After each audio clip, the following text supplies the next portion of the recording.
Hello there. You join me today somewhere where I came to this time last year, which is the Cyril Hart Arboretum. Now I'm here at a completely different time of day. It's actually midday today, and my day has been, I keep saying day, anyway, the trip that I wanted to do today has been completely curtailed by the fact that I couldn't go to the place that I wanted to go. And what's happened is, in last week's video, I was at Canop Ponds. Now, Canop is more than one pond, and in that video I'd walked around the top pond. And the idea was to wait for a moment, because not all of the trees had changed. I wanted to sort of come back a week, 2 weeks later, and we'd just done that sort of week and a half later, actually, to see what had changed, to see if anything else had made any changes, to and to walk around the bottom pond there, so that I could have got the whole Canop experience in a couple of videos. Plus, of course, there's water there and there's reflections, and you know, there's lots of things that look really good, so it's a great place to go if you want to do photography like that. Well, I got there today only to find some signs up. I just my scarf is molting possibly, I think, yeah. Anyway, I got there today to find that there were a load of signs up that the work was being done, and as I looked at some of the ponds, it was pretty clear that it was impossible to walk around some of it. There was a lot of water on the pathways, and it looks like some sort of flooding has happened in that area. It's pretty wet underfoot at the moment, so that's entirely possible. So I couldn't do that. Well, the Cyril Hart Arboretum, where I am at the moment, is very, very close to Canop. So a little detour, and I've come back here. And I think I'm pretty glad I did, because I've just seen a nice red tree that I might want to take a picture of. Well, that was an experience. I set up to try and get this tree here, and I'm going to put this on to record, so in a second you'll be able to see exactly what I'm doing. And I turned my camera on, or I went to turn my camera on, and it had been on. It was on in my bag. Now, these mistakes, they do happen, and I'm very lucky in that I brought 2 other batteries along with me. When I first got my camera, people said you're going to get through batteries like nobody's business because it's a mirrorless camera, and that's what happens with mirrorless cameras. And on the whole, I found that actually that's not the case. I don't get through batteries that often. But and I mentioned it in a previous video, I have done in the past, and the battery, I mentioned it in the Birds of Prey video that I did the other week. Now, the batteries that I've got, this is the second one. This is a Patona Platinum battery, not a Fuji original, and yet I have had the pretty much exact same performance with those batteries as I've had with the Fuji ones. So I know that I'm pretty much okay to take those with me and do anything I want. The other thing I just wanted to mention here is that right now, and we'll take a look at the picture that I've got. I'll go over here and you can see me next to my camera. Isn't it lovely? But take a look at the picture that I've got at the moment. I'll put that up on screen right now. And what we're doing here is we are focusing, obviously, on the tree. Now, because this is the video bit and we're doing 16:9 as opposed to, is a slightly croppier crop than we're actually going to get on the full picture. I'm going to come out a little bit for the picture. Just maybe, let's just do this in camera, just maybe there, so that we've got plenty of space. If we're going to chop anything out, it's going to be this bit up here or this bit down here. And obviously it's a really simple image of a bright red tree, perfect autumn colours at this time of year. Now, one of the things that I'm trying to do here is to minimise any sky that we get in the top of here, because sky isn't a good thing when you're taking pictures unless there is some interest to it. So in previous photos I've done, last week in Camp, for example, I did a picture of the water, but we did a bracketed shot. There was some interest in the sky, and I could bring that out when I put it into Lightroom. In here, we've got tiny little bits of sky that actually, if I might just clone out completely. I might just completely get rid of, because I don't think it's necessarily the best thing for the picture. But I quite like this as a shot, mostly because it's all about that red. It's all about those colours, and then the background. Everything else is insignificant, really. So I quite like this as a shot. I'm going to take this over now, and then we'll go into single shot mode, because we don't need to bracket this.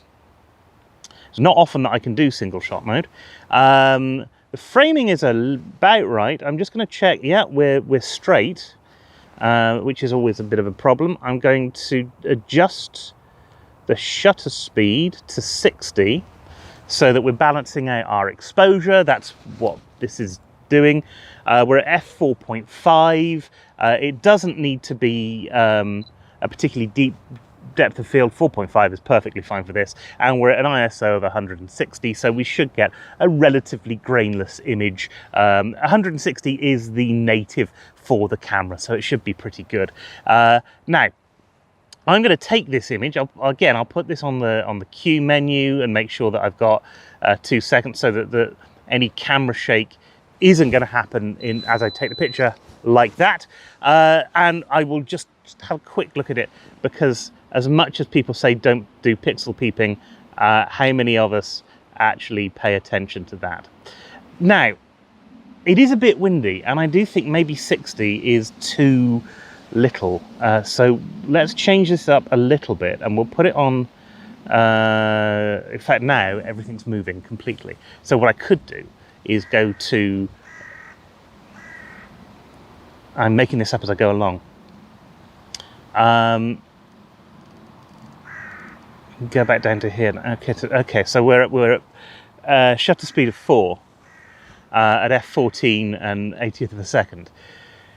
I was hoping then to get all of that wind movement, and we'd have a very sort of blurry picture, so I could show you the difference between that. I don't think that's going to happen, but I will just release that so that you can see what's going to happen here. And what I actually want to do is the opposite of this. Now, hopefully we'll be able to get this on the screen at the moment. Actually, it's pretty damn sharp, and we haven't got a lot of motion blur in it anyway. So if you're doing leaves and things on trees, it's a good idea to check if there's wind around as well, that the wind hasn't made your pictures too blurry. So what I want to do is put this up to 1/25th. We are going to take that down right to 4.5 again, and we're going to boost our ISO in order to get us to roughly where we want to do. So the ISO is on 320.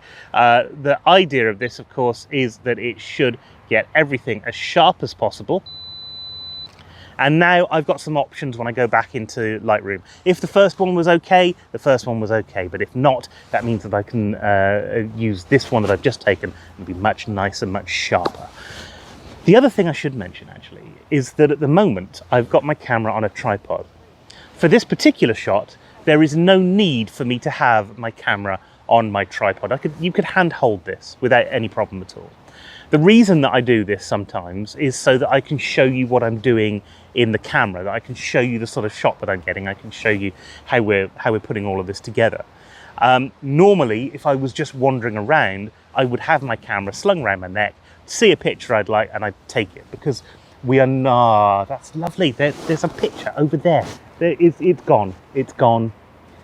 This is the problem with photography. Sometimes things happen so quickly, and if you're not there, if you're not ready to take a picture, like I'm not when I'm doing a video to you guys, I'm not actually ready to take the picture, then you miss it. But there was a lovely lot of leaves falling over a tree. That would have been a nice shot. Never mind, not the end of the world. What I will do, however, is I'm going to do a landscape version of this photo as well, because I did want to just have a quick chat about composition. And the composition things that we're going to get on here are going to give you a bit of an idea about why I'm talking about this. So, there is... composition will tell you various different things about the picture. And what I want to tell you about this tree is that it is a lone tree in a particular area. So what I'm going to do is set the tree off either to the left or the right. In this case, having the tree on the right hand side of the image is going to get us more interest in the frame. But I'm zooming out quite a long way, so we get a lot of surrounding area around it. And the idea with that is basically just to say that the tree is on its own, and whilst there are other autumn colours around it, what you actually get here with this tree is a tiny little tree. Quite like that as an image. We should be roughly the same settings. Look okay, actually.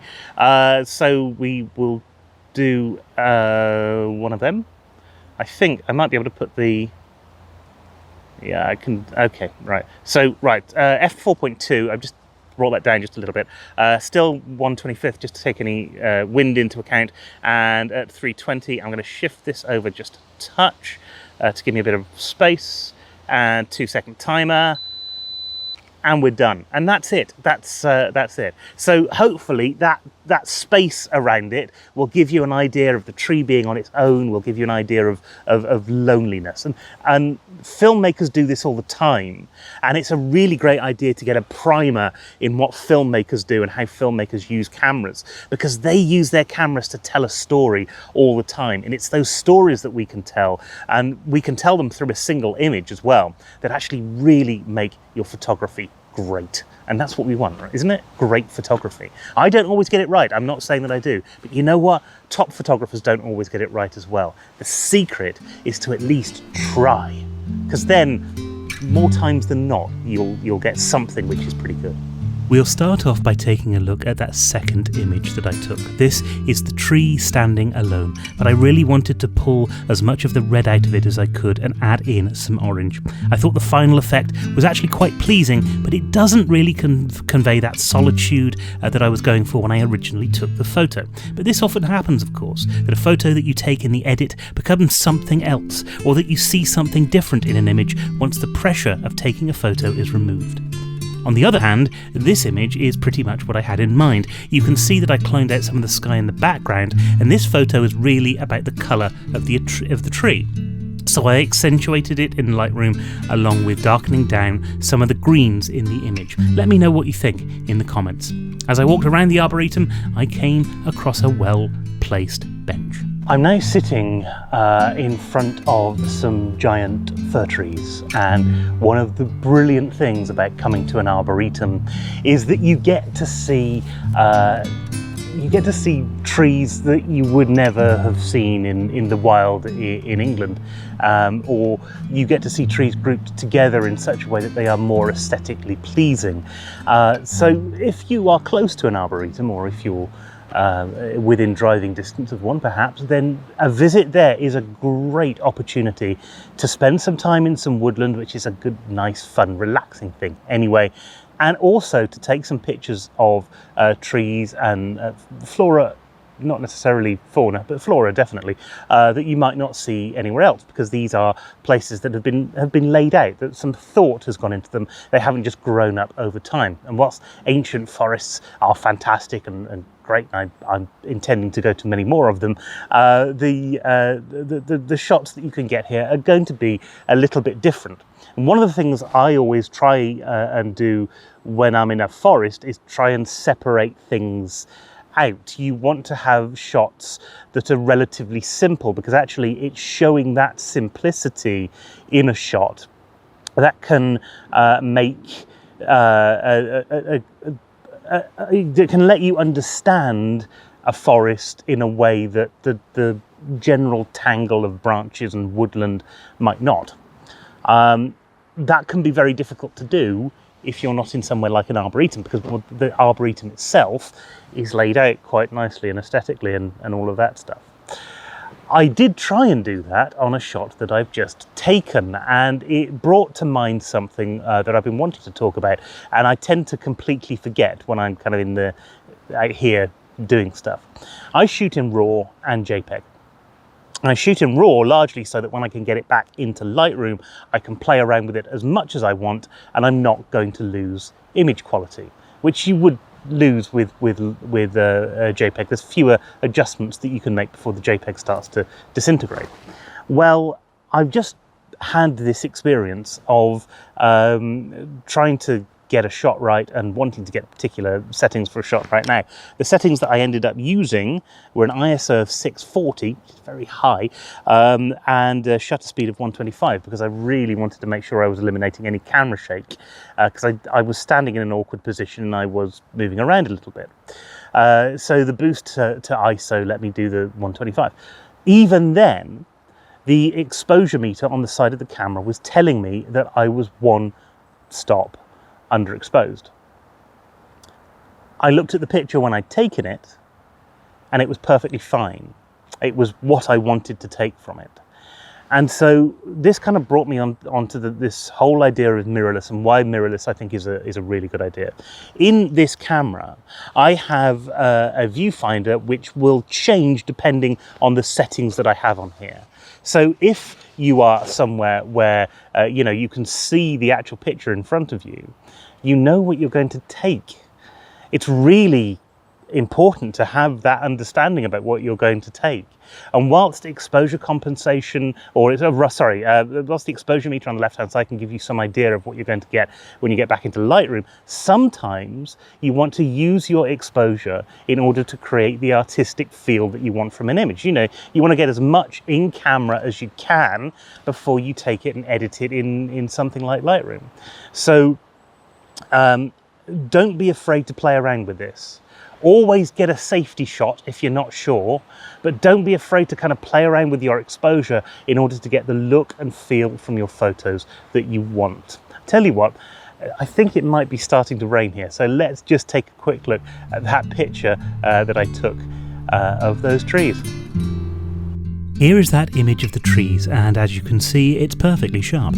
One of the great things about forests, especially in autumn, is the colours that you can get, which can often inform the colour grading that you do. This is a case of that here, where my overriding feeling of the image was for the yellow and green in the image. And to me, this feels like something more out of a Hollywood film about Bigfoot. In part, that's because of the wonderful texture of the trees, but also because these were the perfect conditions to capture that sort of light, right on the corner of that tree in the front. It's almost as like you've got studio lighting. But this wasn't the only set of trees that I took in the park. This tree I like because of the textures and because of the stark contrast to the forest around it. To me, it really represented that change between autumn and winter, and it was great to be able to play around with the bark to get all of the textures out of it.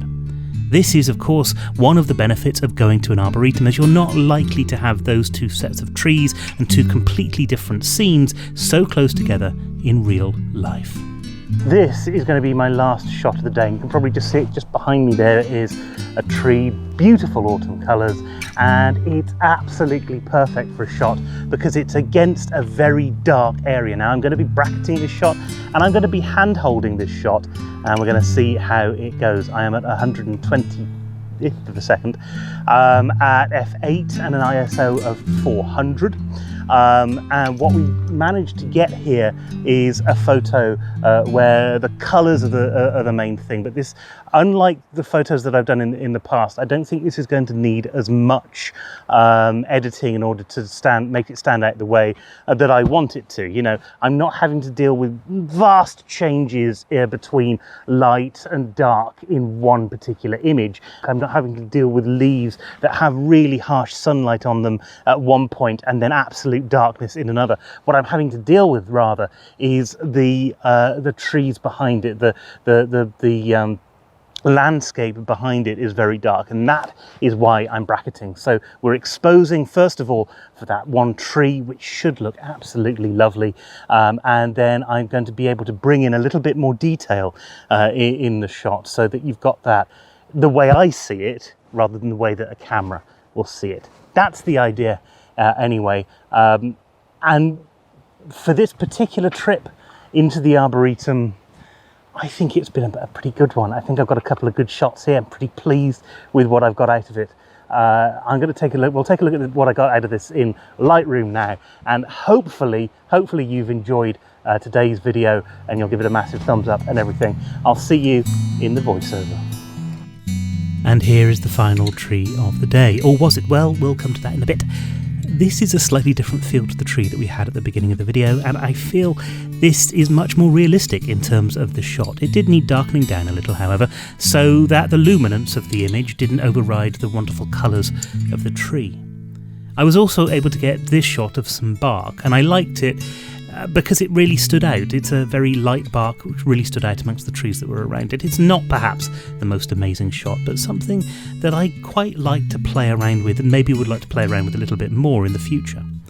But this wasn't the only image that I got from the Arboretum, and I did go back very, very early the next morning to see if there was any mist.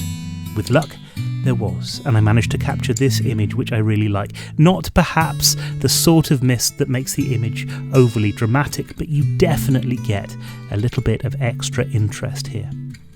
Anyway, that's it for today's video. If you liked the video, please do give it a thumbs up, and why not hit that subscribe button whilst you're here, and the little bell icon at the end, and of course the all notifications tab that comes up so you never miss a video. I'll see you next time with a review of my new camera bag, and until then, don't forget to keep taking those pictures.